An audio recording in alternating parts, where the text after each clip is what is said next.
Olá, gente. Boa tarde. A gente vai dar início ao debate. Enfim, primeiro, meu nome é Mariana, eu sou do coletivo Feminismo Sem Demagogia. Vou primeiro falar um pouco de por que a gente chamou esse debate, né? E depois eu vou apresentar as candidatas. Bem, a gente é um coletivo feminista classista de esquerda, então a gente acha que é importante discutir os programas feministas nas eleições. A gente não considera que são as eleições que vão trazer as principais mudanças para a classe trabalhadora, para as mulheres, mas a gente acha que esse é um momento importante para a gente fazer a crítica das políticas existentes para as mulheres e discutir, aprofundar a discussão sobre as necessidades específicas das mulheres, principalmente das mulheres trabalhadoras. Aí, a gente está com 3 candidatas aqui, né? A partir da nossa militância, a gente conheceu essas 3 candidatas, a gente tem proximidade com a militância das 3 organizações. A gente destaca que elas não são as únicas candidatas feministas classistas, que, enfim, tem nem nas organizações, nem em outras organizações, talvez, mas a gente escolheu as 3 porque elas representam um setor da esquerda que a gente acha importante ser representado, ser visibilizado e discutir aprofundadamente as questões de programa. Bem, enfim, por fim, a gente queria ressaltar que não é exatamente um debate eleitoral, né? Não existe nem disputa direta entre todas as candidatas, né? Não é uma questão de fechar um programa eleitoral, mas é uma questão de aprofundar um programa para as mulheres nesse contexto das eleições. Bem, agora apresentando já na ordem que vão falar, primeiro apresentando o formato que a gente pensou, que seria meia hora de fala inicial para as 3 candidatas. Depois a gente vai ter um intervalo de 20 minutos, uma rodada de perguntas com 15 perguntas de 2 minutos, 10 minutos para cada candidata responder, e depois uma segunda rodada de perguntas com 10 perguntas de 2 minutos, com 15 minutos para as candidatas responderem e fazerem as considerações finais. As candidatas que estão presentes na mesa são a Isa Pena, que é a candidata a deputada estadual pelo PSOL, a Arielle Tavares, que é a candidata a deputada estadual pelo PSTU, e a Lígia Fernandes, que é a candidata a deputada federal pelo PCB. A Isa vai começar falando primeiro. Isa, eu vou avisar do tempo quando faltar 10 minutos, tá bom? E é isso. Só para lembrar também, a gente está vendendo os DVDs, as comidas veganas, tem os artesanatos e a gente está filmando, né? Então, quando as pessoas forem fazer perguntas, elas vão ter que vir para frente e falar no microfone para captar o som. Só isso.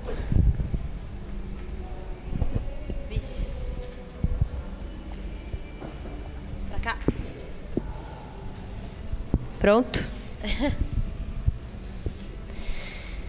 Bom, gente, primeiro, bom dia, né? Boa tarde para todo mundo. Eu queria dizer, primeira coisa,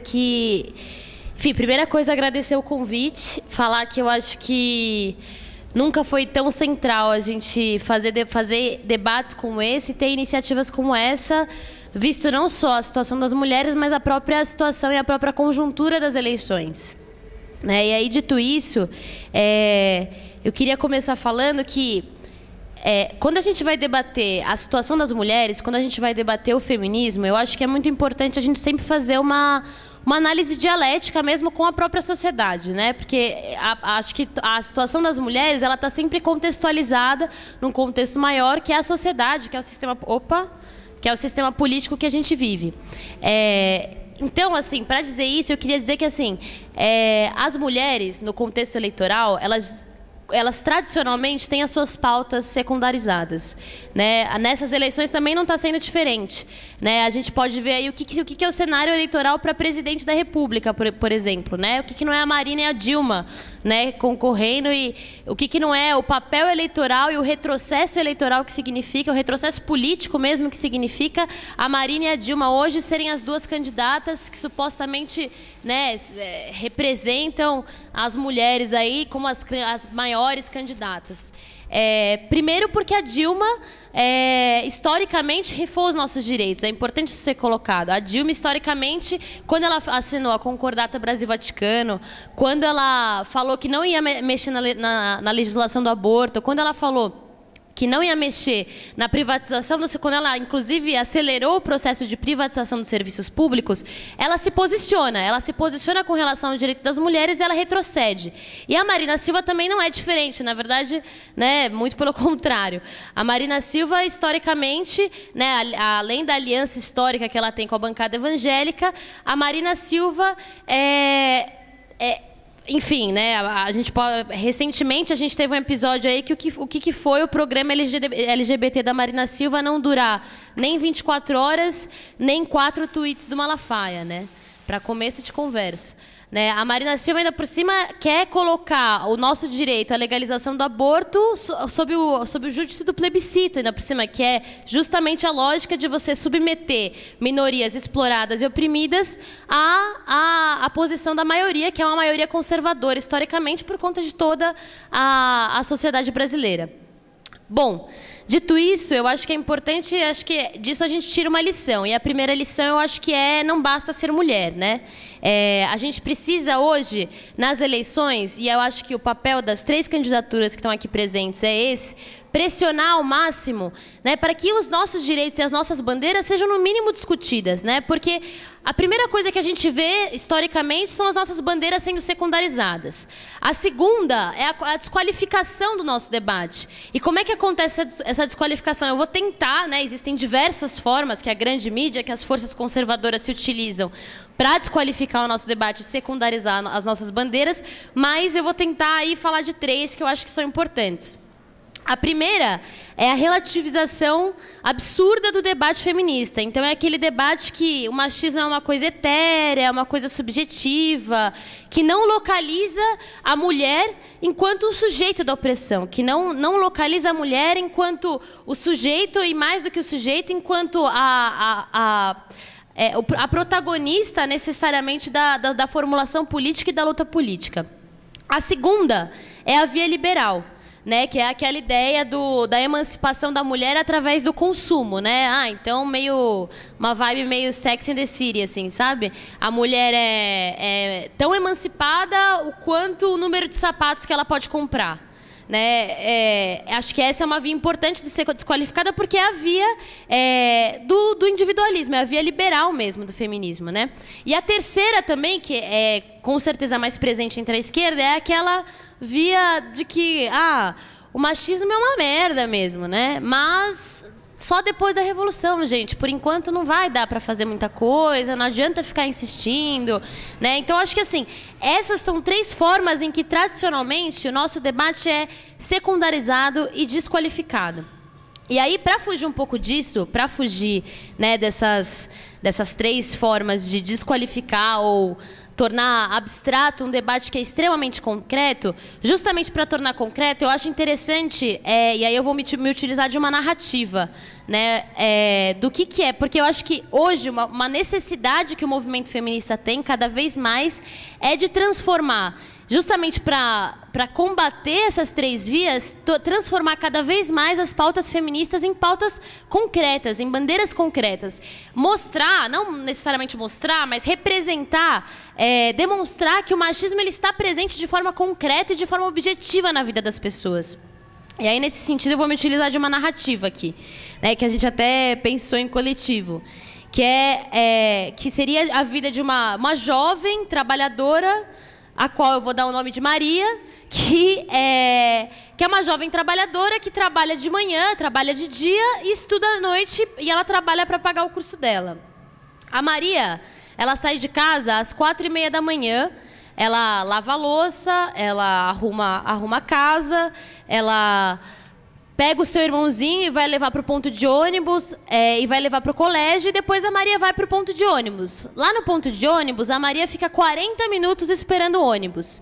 Quando ela sobe no busão, ela tem um ônibus lotado e ela é assediada por alguma pessoa, né? Por um homem, né?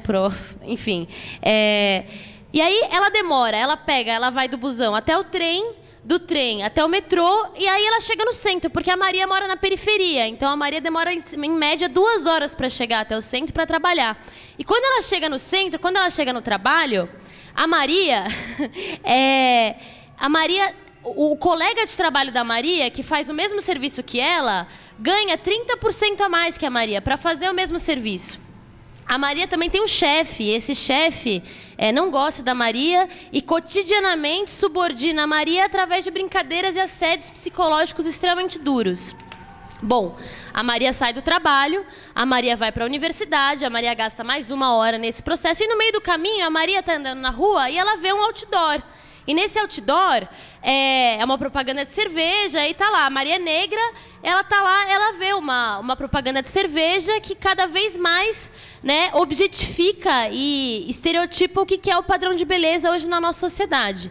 Aí a Maria vai para a universidade, chega na universidade, a Maria faz engenharia, a classe da Maria é composta por 90% de homem. Então, a Maria, cotidianamente, na universidade, tem que conviver na sala de aula com piadas machistas, piadas homofóbicas, assédio dos professores. Mas tem um problema. A Maria também está grávida. Ela descobriu que ela está grávida. Só que a permanência dela na universidade está totalmente em jogo, está totalmente em questão. Porque a Maria não quer fazer um aborto. Mas, ao mesmo tempo que a Maria não quer fazer um aborto, ela tem que escolher. Ou ela vai ser mãe, ou ela vai continuar na universidade. Né? Aí, depois, a Maria volta para casa, pega o mesmo ônibus, demora 2 horas para chegar onde ela mora. E no que ela está andando na rua, indo para casa, ela vê um cartaz lá da Associação de Moradores do bairro dela, que vai fazer uma atividade e que mas a Maria não pode participar dessa atividade, porque a Maria tem que chegar em casa, ela tem que lavar a louça, ela tem que arrumar a casa, ela tem que cozinhar, enfim. E nesse meio tempo, enquanto ela está caminhando para casa ainda, ela anda com muito medo, né? Porque o espaço público não é um espaço que pertence a ela. Então, ela não deveria estar ali andando sozinha, né? E não tem iluminação pública, por exemplo, para ela andar. Então, enfim, tudo isso, gente, toda essa breve narrativa que a gente pensou aqui, é só para demonstrar, porque eu acho que, em muitos momentos, até o próprio movimento feminista, em alguns momentos, incorreu num erro de criar um estereótipo, criar uma imagem do que é a mulher, como se a mulher fosse uma coisa só. E, na verdade, a mulher, elas são diversas e distintas, e, no entanto, todos esses problemas aqui, que a gente comentou aqui, que estão no cotidiano da Maria, eu aposto que muitas de nós aqui já passaram por situações muito parecidas. Então, assim, para a gente debater um programa de mulheres, para a gente debater um programa feminista, eu acho fundamental com que a gente traga para o cotidiano, traga para o concreto, faça uma avaliação do que significa ser mulher na nossa sociedade. Porque em vários momentos, quando a gente vai debater na nossa universidade, em espaços de debate, a situação da mulher, né, o debate da mulher, da emancipação da mulher, parece algo abstrato. Mas o machismo está presente em cada momento que a gente põe o pé na rua.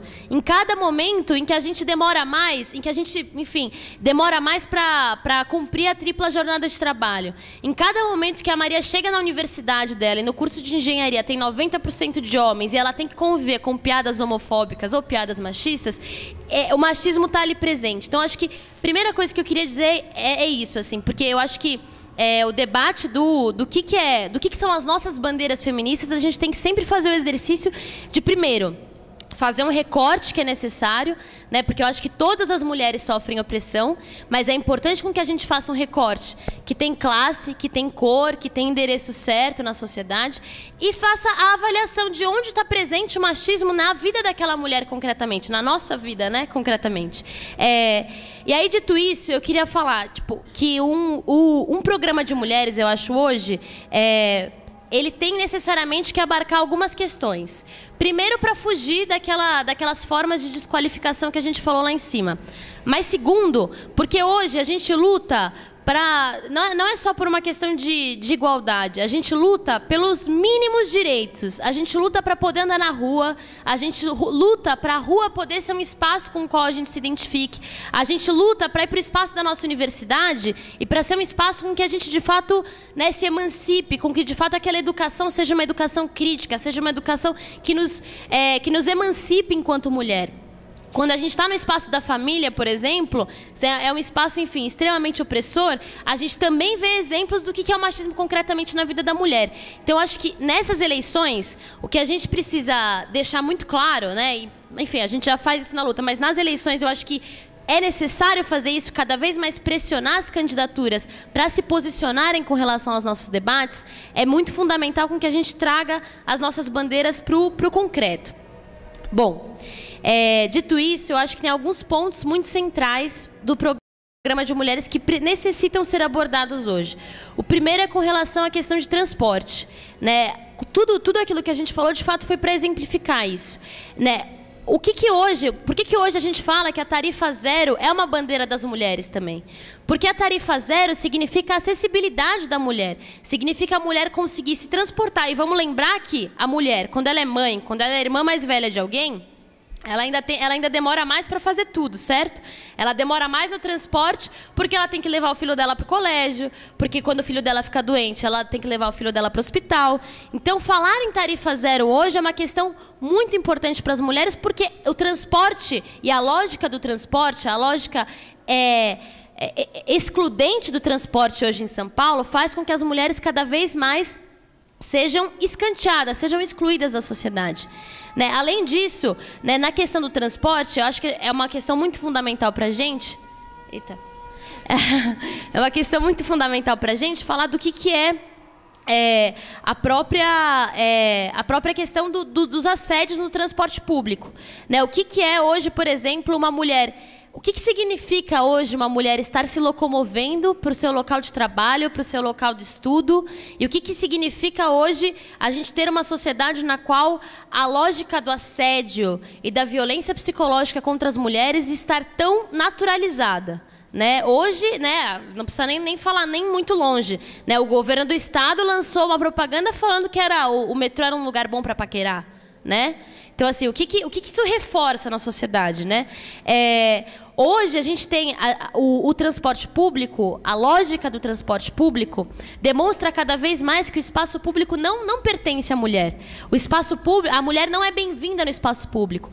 Por isso, né, daí que vem a lógica dos assédios, que é justamente a lógica da intimidação, a lógica de reafirmação de que o seu espaço não é aqui, o espaço público não é o seu. Bom, dito isso, acho que tem outra questão que está presente também no cotidiano de todas nós que estamos aqui, que é a questão da educação. Hoje, eu não sei aqui quem estuda, quem não estuda, mas eu acho que hoje, quando a gente vai para uma universidade, ou mesmo para uma educação de ensino básico, você observa ali o que é a educação heteronormativa, o que é a educação, né, uma educação absolutamente opressora, né, que ensina desde o princípio que a mulher tem o lugar dela, que é o lugar privado, que é o lugar, né, da mulher, que é o lugar de ficar quieta, né, e o homem, justamente o contrário. Né? Então, hoje, uma das bandeiras importantíssimas para a gente defender quando a gente fala da luta das mulheres é de uma educação laica, justamente porque hoje a gente vê a influência do conservadorismo, das igrejas evangélicas, enfim, dentro da educação e cada vez mais reforçando tanto o machismo quanto a homofobia nesses espaços. Então, quer dizer, hoje você tem um sistema educacional que não só inviabiliza a emancipação da mulher, mas como reforça o machismo, como reforça a homofobia. Né? Esses dias mesmo a gente estava lá em Barueri, a gente estava lá, a gente fez alguns atos, porque existiu um caso de homofobia institucional. Né? Um dos meninos foi de batom para a escola. A diretora do colégio chamou a mãe dele, fez a mãe dele assinar um papel falando de que ele jamais viria com símbolos femininos para o colégio. Então, quer dizer, o que isso reforça, né, na formação dessas pessoas? O que isso reforça? Né, a legitimação da opressão, a legitimação do preconceito. Então, acho que são dois pontos muito centrais para a gente. Tanto a questão do transporte, quanto a questão da educação.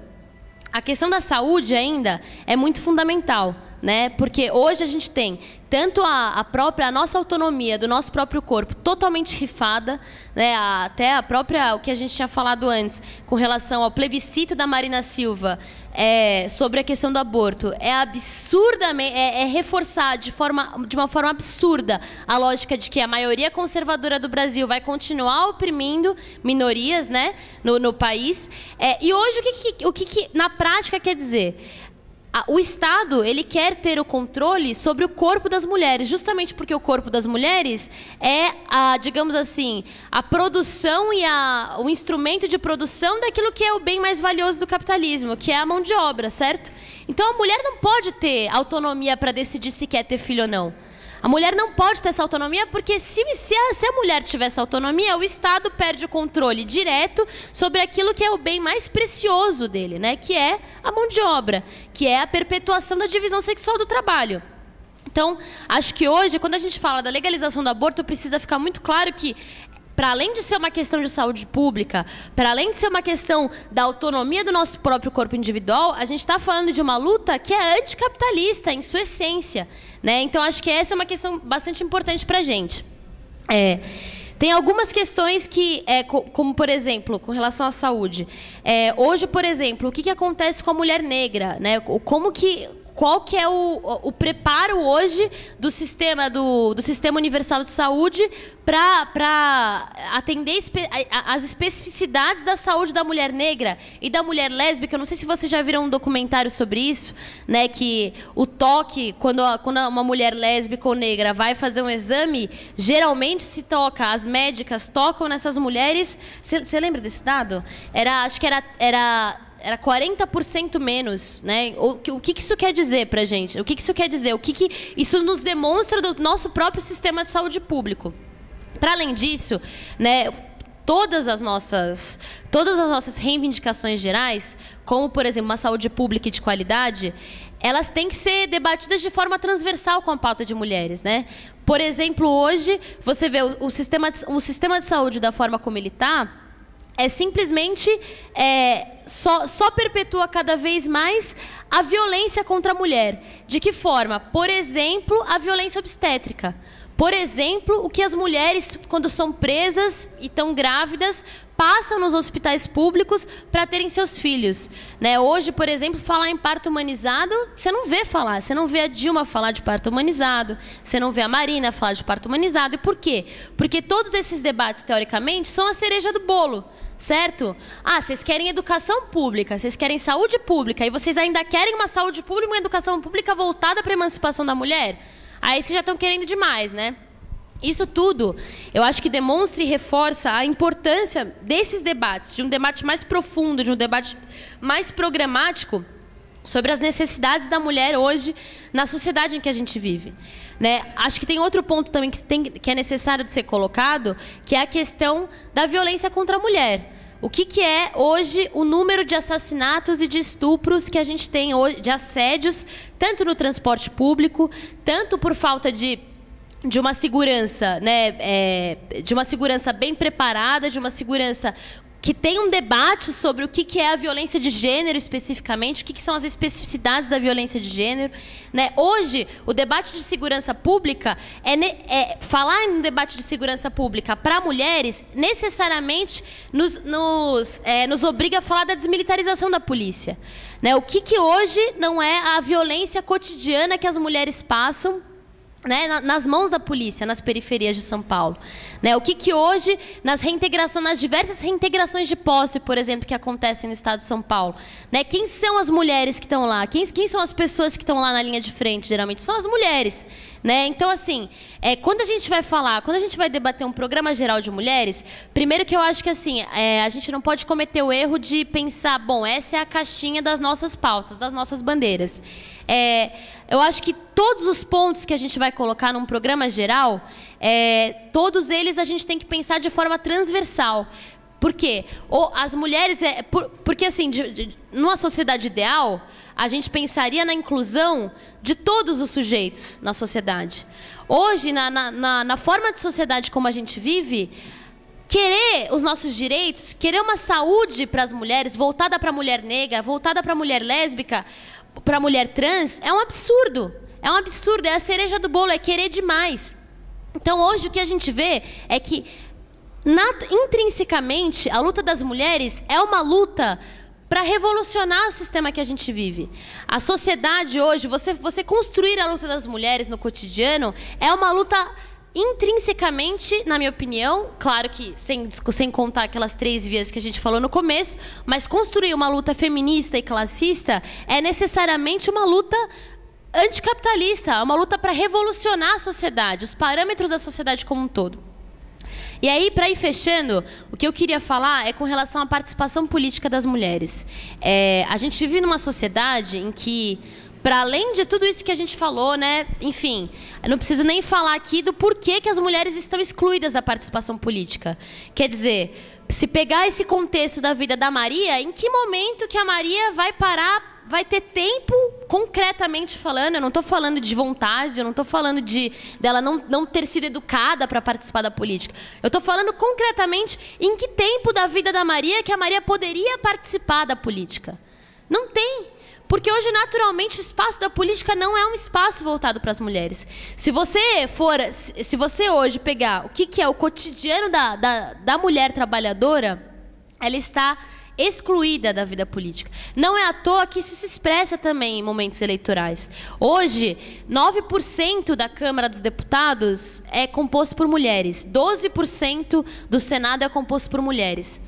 E, além de toda essa exclusão institucional, a gente também sofre com machismo na própria esquerda, né? O que não é, nos nossos espaços de militância, a divisão sexual da militância, né? O que não é, por exemplo, hoje a divisão clássica, né? O homem que é figura pública, o homem que é candidato, o homem que é direção e a mulher que é a mulher que vai pensar a execução das coisas, né? Vai pensar a organização. Por quê? Justamente porque nós somos criadas a não sermos figuras públicas, a não sermos a linha de frente do debate político. E nesse sentido, junho de 2013, né, muitas das manifestações, na verdade, que aconteceram em junho de 2013, né, não sei se vocês chegaram a ver, mas diversos cartazes de pessoas assim que não são ligadas à política, mas de mulheres que foram às ruas pedindo por mais direitos, pedindo por mais liberdade, por mais autonomia. A Marcha das Vadias, por exemplo, que chegou aqui no Brasil em 2011, é um exemplo disso. A marcha contra o Feliciano, contra o Bolsonaro, são exemplos de ações, são exemplos da demonstração dessa indignação que, na minha opinião, hoje está latente na sociedade. Então, assim, para fechar, que eu acho que meu tempo já está acabando, eu quero saudar muito as 3 candidaturas que estão presentes nessa mesa, porque é muito difícil hoje para uma mulher se colocar nessa posição de ser candidata, né? Porque além do preconceito de ser jovem, né, gente?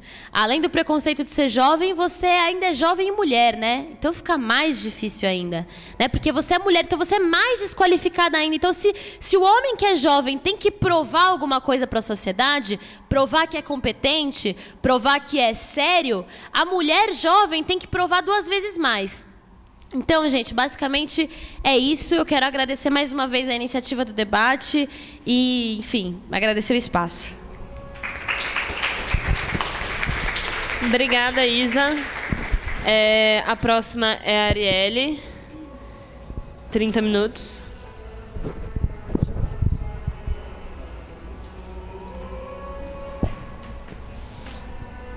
Bom, boa tarde para todo mundo. Primeiro me apresentar, né? Eu sou Arielle, como já foi colocado, mas eu sou militante desde 2009.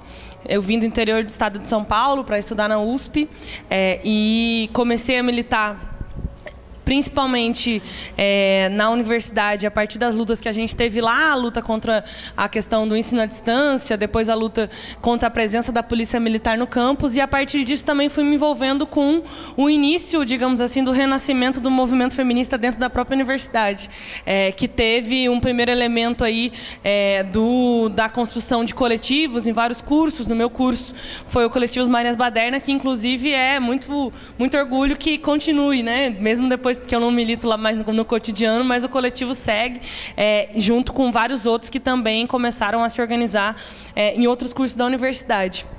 E aí, aqui essa é a primeira vez que eu assumo essa tarefa de representar a juventude do PSTU aqui no estado de São Paulo. Está sendo uma experiência bastante interessante, por isso que terminou falando a Isa, no sentido de conseguir, em primeiro lugar, ser a expressão de uma subversão já, desde o ponto de vista de que se coloca no sentido de ter uma opinião, de conseguir expressá-la, de, inclusive, confrontar outras opiniões quando necessário. E acho que isso tem sido uma experiência bastante interessante, até porque também é uma experiência de uma candidatura que está em todo o estado, né? Então eu estou podendo viajar para várias cidades do interior e tal, para conhecer também diferentes realidades. E eu escolhi para a gente trazer para o debate aqui, eu achei muito um elemento que, na verdade, são 2 temas que eles se combinam, mas que acho que têm vieses diferentes.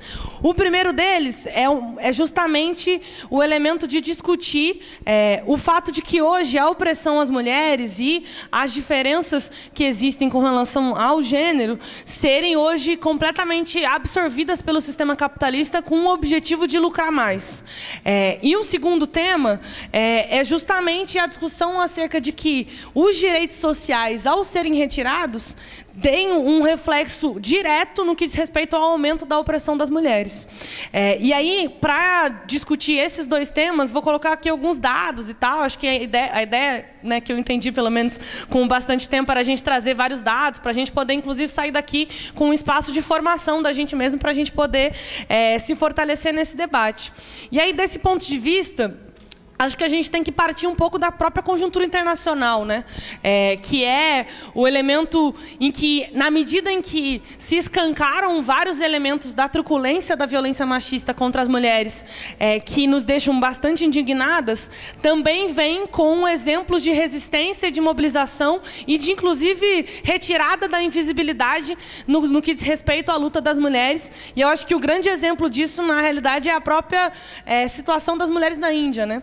Em que a barbaridade que é o grau de estupros, a violência que existe, e legitimada tanto pelo Estado quanto por uma cultura secular, que é extremamente machista, deixa isso bastante indignante, mas também na medida em que isso toma eco, isso começa a se demonstrar resistência de forma que eu acho que é muito interessante. Não que essa resistência não existisse antes, ela sempre existiu.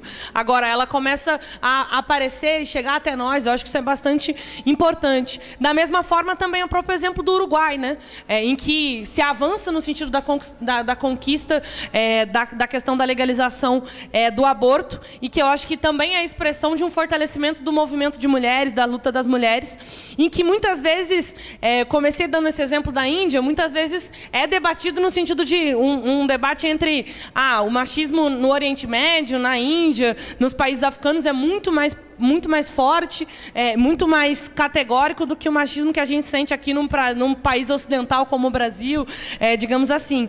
E aí, justamente, é que a gente vai entrar numa discussão que, na realidade, essa não é verdade.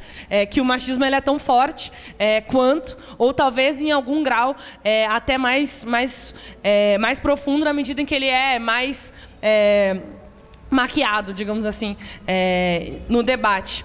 E aí, eu acho que, do ponto de vista do capitalismo, a gente parte de uma situação bastante contraditória, em que, por um lado, há um avanço das mulheres no sentido de conseguir ocupar os espaços de produção e os espaços de participação política, na mesma medida em que há também um avanço no que diz respeito à deterioração do trabalho, há também um avanço no que diz respeito à precarização e o ataque aos direitos sociais.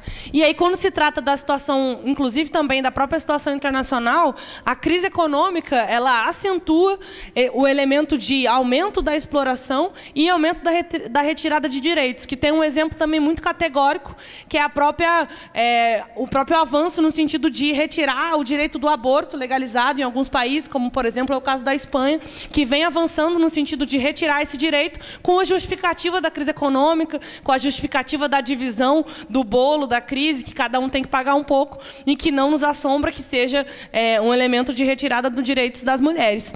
E que essa mesma crise que também se aproxima do nosso país nesse momento, e que, do ponto de vista também das mulheres negras, tem a sua faceta mais cruel, no sentido de ser um setor social que está também localizado nos piores postos de trabalho e tudo mais.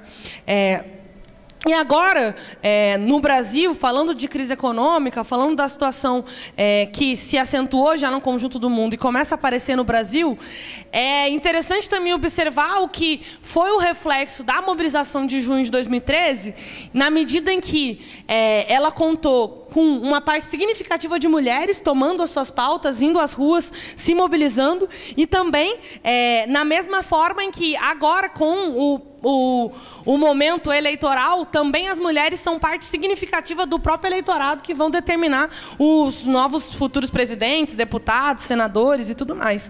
E eu falo do tema de junho porque junho, em alguma medida, foi a explosão do ponto de vista do elemento da gota d'água do que expressou os 20 centavos, no que é, na realidade, já uma situação de sinais de deterioração econômica que agora começam a ficar mais claros no país.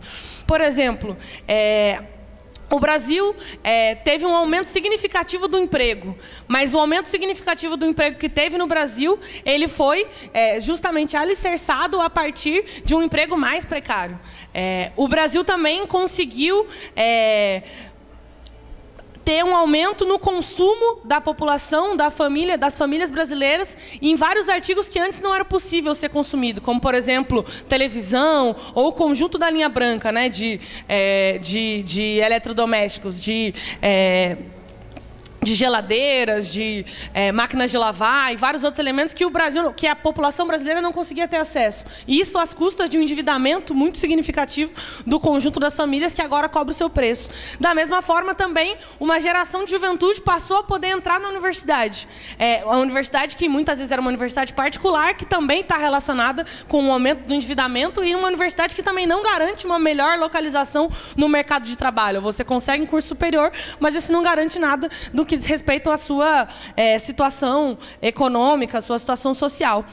E esse foi o sonho que ruiu em junho de 2013. Esse foi o sonho que, a partir dos 20 centavos, se questionou e, na realidade, se demonstrou uma verdadeira falácia, na medida em que as condições de vida se deterioraram. E isso, para as mulheres, tem um reflexo muito categórico, principalmente porque se trata de uma mulher presidente, e de uma mulher presidente que assume o país com um discurso que está relacionado, por um lado, a um compromisso com a manutenção do que diz respeito às políticas públicas que já existiam no país, de não avançar em nada na legislação do aborto, de não avançar em nada em vários outros direitos das mulheres, mas que, por outro lado, também tem uma base social no movimento feminista, também tem uma base social do ponto de vista das mulheres, e que procurou responder, essencialmente através de 3 pontos.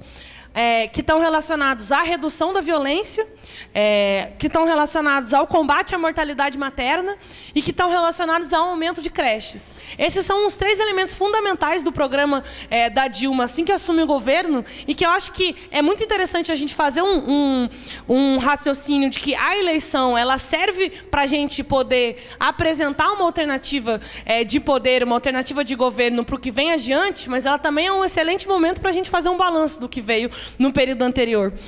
E aí eu orientei toda a minha fala no sentido da gente fazer essa discussão. E aí, para fazer um parênteses, antes de entrar no balanço dessas políticas públicas que o governo Dilma apresentou para as mulheres, eu acho que é muito interessante a gente fazer uma análise aí com os dados sobre o que foi a modificação no mercado de trabalho no Brasil, assim que a inserção das mulheres no mercado foi cada vez mais ganhando mais peso, mais corpo. Por exemplo, para alguns dados. O primeiro, sobre a população economicamente ativa. Nos anos 70, as mulheres eram 28% da população economicamente ativa.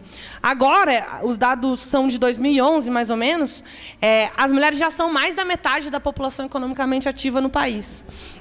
Da mesma forma, no que diz respeito aos direitos e salários, a gente já começa a ver aí a comparação entre os direitos das mulheres e os direitos dos homens, né? A disparidade que tem em relação a essas questões. No setor privado, são 58% das mulheres não têm carteira assinada no setor privado. No setor de domésticas, que é 17% do total dessas mulheres economicamente ativas, 64% não tem carteira assinada. Ou seja, estão numa situação de que não tem acesso a vários direitos sociais, como o FGTS, como a Previdência e vários outros que são garantidos a partir da legislação trabalhista. Da mesma forma, se você for ver os salários, 1 em cada 3 mulheres tem, no máximo, um salário mínimo. E mais da metade tem até 3 salários. Então, aqui a gente também consegue observar que toda a propaganda política que foi feita pelo PT, não só no que diz respeito ao tema das mulheres, mas no que diz respeito ao avanço de mais postos de trabalho no país, está concentrado na base da pirâmide social. Ou seja, aumentou-se sim o número de empregos no país, mas o número de empregos está alicerçado ao fato de que a massa salarial também diminuiu. Ou seja, aumenta os empregos, mas eles são mais precarizados do que eram os do período anterior. Se você for ver, por exemplo, a taxa dos mais pobres, que seria a turma que recebe até 1,5 salário mínimo, nessa faixa tem 88% de mulheres, nessa faixa de 1,5 salário mínimo, e 68% de negros, que já expressam também um elemento muito categórico da situação de desigualdade que impera no país. Aí, para dar um outro exemplo de um outro viés, do ponto de vista do desemprego, também são dados lá de 2011, isso do IBGE e também de um desenvolvimento de pesquisa que o ILAESE, que é um dos institutos de pesquisa que a gente constrói e tal, também chegou a esses dados. 53,2% dos desocupados no Brasil são mulheres. Ou seja, a taxa de desemprego no tema das mulheres é 40% maior do que a taxa de desemprego dos homens. E se a gente for fazer um recorte racial, entre as negras ele chega a quase 10%, é 9,5%, e entre as brancas ele é de 6,8%. Já é uma diferença gritante também na realidade das mulheres. Depois, na desigualdade salarial, de 2000 a 2010, isso é muito absurdo, né? Porque a Isa até falou, né, que chega a 30% a desigualdade salarial entre as mulheres e os homens. E esse dado ele aumentou nos últimos 10 anos nas principais capitais do Brasil. Aumentou em São Paulo, aumentou em BH, aumentou em Salvador e aumentou em Porto Alegre. E o dado ele é pesquisado em 7. Então, ele só é pesquisado aqui, para além dessas 4 que eu falei, ele é pesquisado em mais 2, aliás. Pesquisado no Distrito Federal e mais uma que eu não me lembro agora. Então, na maior parte, subiu a desigualdade salarial entre homens e mulheres. E, por fim, o tema do trabalho doméstico, que também muitas vezes não é discutido e que eu acho que é bastante interessante da gente colocar também. O mesmo dado também é de 2011. As mulheres gastam 25 horas por semana, em média, no trabalho doméstico, enquanto os homens gastam 10 horas por semana, em média, no trabalho doméstico. Eu coloquei todos esses dados, e até ficar um pouco chato, né, porque não dá para acompanhar muito bem, mas é no sentido de conseguir demonstrar que, na realidade, o ingresso das mulheres no mercado de trabalho, ele não determina o fim do machismo, ao contrário, ele determina uma utilização do machismo no sentido de aumentar a exploração e o lucro, que é o grande objetivo do próprio sistema econômico que a gente vive hoje. Mas, ao mesmo tempo, ele também permite que, a mulher, saindo da situação do elemento do trabalho doméstico, do campo privado, da sua casa, e entrando em contato com a produção social, possibilite uma transformação, uma mudança da situação que a gente vive hoje. E aí a gente entra numa análise aí do cenário eleitoral, que eu acho que é muito interessante da gente aprofundar, debater. Quero muito ouvir a opinião de vocês sobre o que está acontecendo, porque é uma grande loucura, né? Teve um candidato que resolveu falecer no meio da eleição. Isso virou um fenômeno aí, né? Ninguém esperava. Se alguém fosse apostar, duvido que alguém acertaria. Mas o fato concreto é que esse fato político teve um impacto significativo na eleição do Brasil, no cenário eleitoral no Brasil, e que é um cenário que está demarcado por 2 elementos aí que eu acho que são muito fortes. Um primeiro, e que é um que a gente quer muito dialogar nas eleições, que é um sentimento de desconfiança com o conjunto dos partidos. Acho que o Tiririca é o cara que consegue mais capitalizar isso de alguma forma nessas eleições, no sentido de desconfiar das instituições, de que a política é uma maneira de se ter uma carreira política, de se dar bem na vida, de conseguir, a partir disso, ter uma ascensão social, que é, na verdade, a regra no que diz respeito à maior parte dos políticos no Brasil hoje, em toda a regra e todo o jogo eleitoral que é marcado nas eleições e tudo mais, que é um jogo econômico e não um jogo político, na realidade, né, se você desnudar isso, mas que traz junto um elemento que de um lado, o PT apresentando uma alternativa que é a expressão de uma política de conchavos com os setores mais reacionários da sociedade, que o próprio PT tratou de desfazer aquilo que foi a essência do que se construiu enquanto um partido, ser um partido dos trabalhadores, uma expressão política dos trabalhadores, em que ele próprio, ao chegar no poder, ou melhor, para chegar no poder, abriu mão, fazendo acordos com Sarney, fazendo acordos com figuras como Renan Calheiros, e também fazendo acordos com uma bancada fundamentalista que entrou de peso no sentido da discussão sobre essa é a única forma de se governar o país, mas que, na realidade, não expressa nada do que um governo que não consegue governar o país no que diz respeito aos trabalhadores, porque fica refém de um setor conservador, reacionário, que impede que as demandas dos trabalhadores avancem em quaisquer aspectos. De outro lado, o PSDB do Alckmin, que a gente já vive aqui no estado de São Paulo, já tem há mais de 20 anos experiências concretas com relação a isso, e em especial no tema das mulheres e da violência policial, no que diz respeito à luta pela moradia e as milhares de desocupações que acontecem cotidianamente no estado de São Paulo,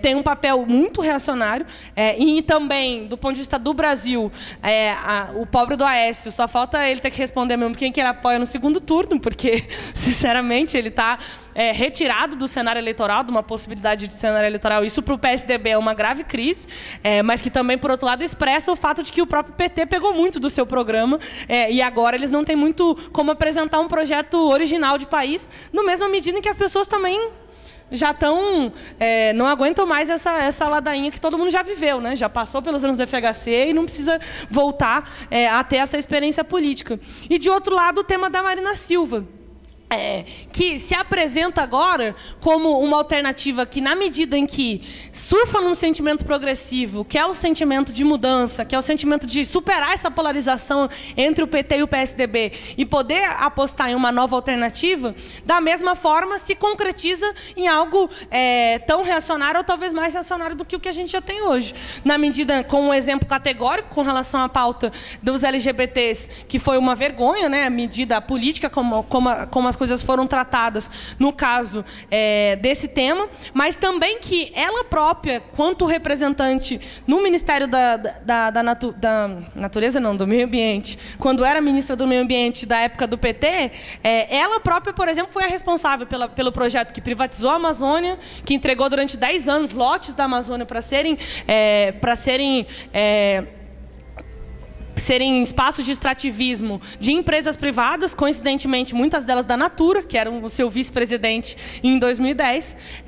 Ela foi a responsável pela aprovação da questão dos transgênicos, que é uma tecnologia que coloca as mulheres que trabalham no campo e também que coloca as famílias em geral que trabalham no campo reféns das empresas que fazem as sementes, uma vez que a privatização ela alcança um grau tão alto que você faz uma semente que não consegue produzir outra semente, então você precisa necessariamente comprar novamente dos produtores do Brasil, e sem ter nenhum reflexo, inclusive, de qual que é o impacto disso na saúde da humanidade, da população que utiliza desses alimentos e tudo mais.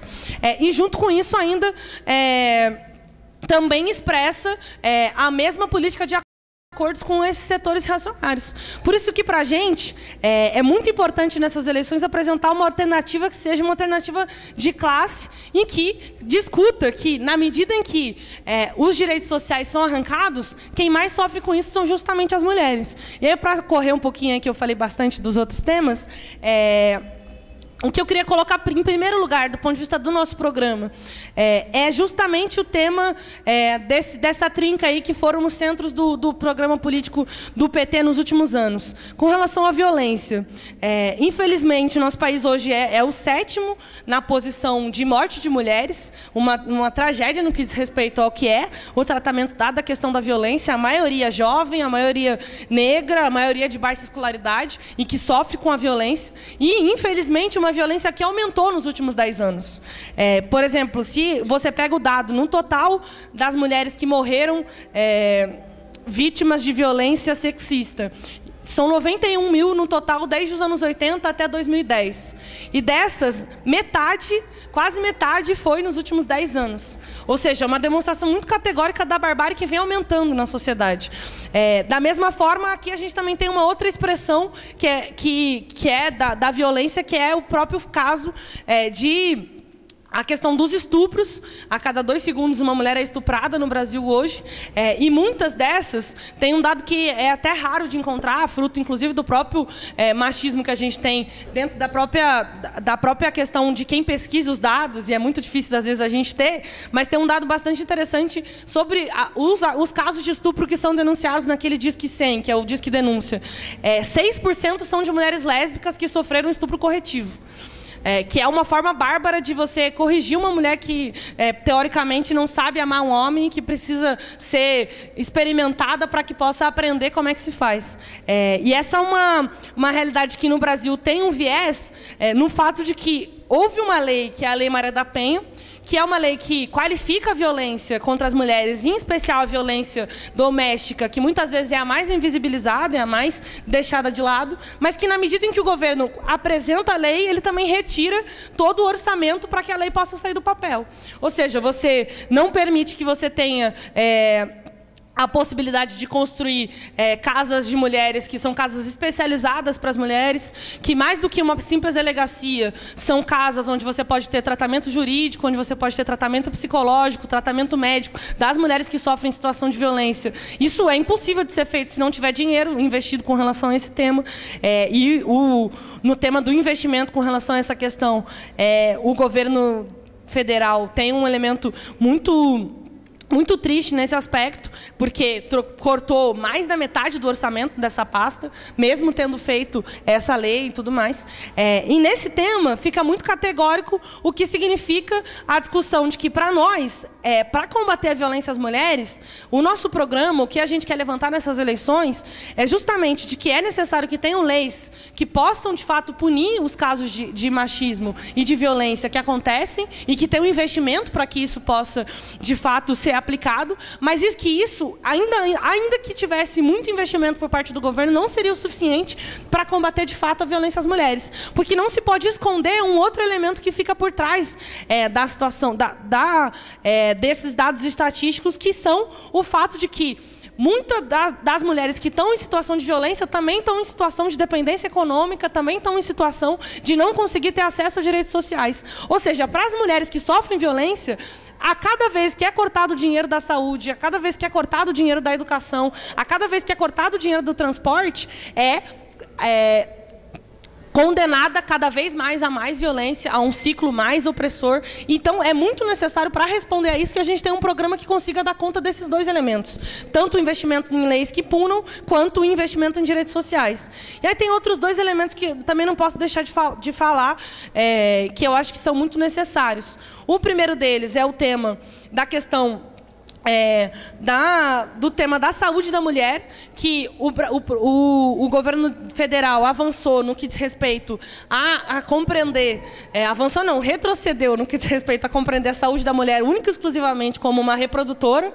Então, o grande projeto que tem hoje, apesar dele ser positivo, no sentido de que ele garante que as mulheres possam ter transporte para fazer o pré-natal e garantam que elas possam ter um transporte para ir até o hospital quando forem ter os seus filhos, que é o Rede Cegonha, que é um dos projetos que o governo federal fez. Ele pega só uma faceta do que é a saúde da mulher, não discute isso do ponto de vista mais amplo, e mais, quando se trata da mulher lésbica, quando se trata da mulher bissexual, isso é praticamente inexistente. Isso não é nem um pouco discutido e incorporado nos debates. Então, para nós é muito necessário que a gente debata a questão da saúde da mulher no seu global, e para isso a gente consiga debater mais investimento para a saúde, então a gente tenha no mínimo 10% do PIB investido na saúde, a gente comece a debater o que é a violência obstétrica que as mulheres vivem hoje, e o que é até o próprio elemento de como o parto foi sendo cada vez mais retirado das mulheres e entregue para os homens, no sentido de que a mulher tem que ficar lá deitada esperando um homem fazer uma operação nela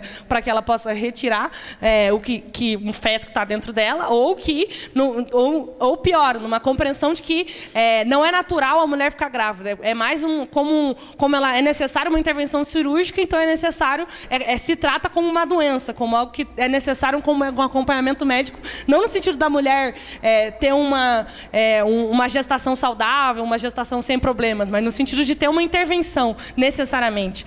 E essa é uma concepção bastante machista, muito arraigada na nossa sociedade, junto com o próprio elemento da questão do aborto, que é um dos grandes temas que, na minha opinião, é necessário que se destaque cada vez mais para que a gente possa debater. Hoje é um dos principais casos de morte de mulheres. Acho que o caso da Jandira, que tomou as redes sociais aí na última semana, mostra a barbárie do que é a expressão do que as mulheres estão colocadas hoje. E um outro elemento que também não pode ser deixado de lado, que é o próprio tema das creches, que é uma necessidade para que as mulheres possam não optar, como falava a Isa, entre estudar, entre trabalhar e entre ser mãe. E aí, por fim, um último tema que eu queria colocar, eu vou só pontuar para não ultrapassar o tempo, é o tema do próprio direito à mulher à sexualidade, né? Que eu acho que aqui tem dois elementos que se combinam e aprofundam.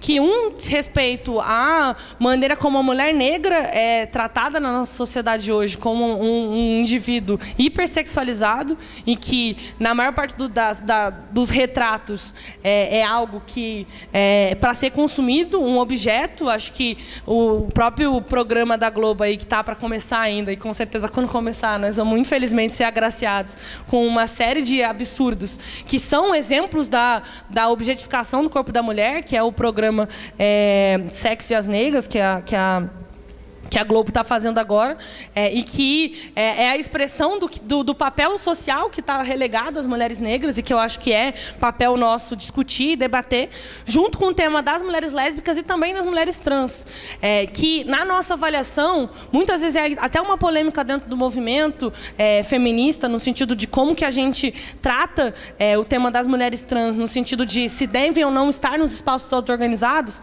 Na nossa avaliação, elas devem sim, porque são mulheres e têm que estar junto conosco na nossa luta. Negar isso significa a gente avançar mais na segregação dentro do movimento e não no seu fortalecimento. E a gente acha que isso é um tema muito interessante, para não falar do tema das próprias pautas, né? Da questão da Lei João Nery, da questão da pauta da saúde da mulher trans, que acho que é todo um tema necessário de ser abordado e discutido. E aí tem vários outros temas de direitos sociais das mulheres, que eu acho que alguns, até a Isa também citou, o transporte público, várias outras questões, mas eu queria falar para concluir, de uma questão que é o seguinte: para que a gente consiga dar conta dos direitos sociais das mulheres, fica muito categórico, observando todos esses dados estatísticos do que foram os últimos 12 anos de governo do PT e do que foi o último ano de gestão de uma mulher, que não basta ser mulher, que é preciso ter um governo, um projeto político de país que enfrente os interesses do grande capitalismo e também dos empresários que estão colocados aqui no país.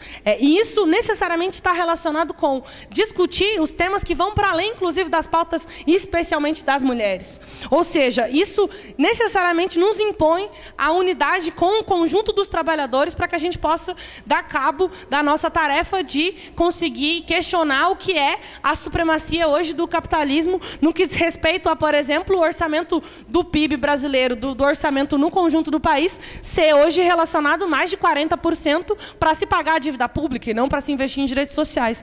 Então, é desse ponto de vista que eu acho que é muito importante a gente debater esses temas e debater a apresentação das nossas candidaturas aqui para as eleições nesse viés. E aí queria terminar concluindo também que acho que é de fato muito orgulho a gente estar aqui hoje sendo com 3 candidatas mulheres, apresentando seus programas, se colocando não só nesses espaços, mas também no conjunto dos espaços. Acho que isso é a expressão também do nosso fortalecimento e é a expressão de tudo que a gente pode fazer ainda.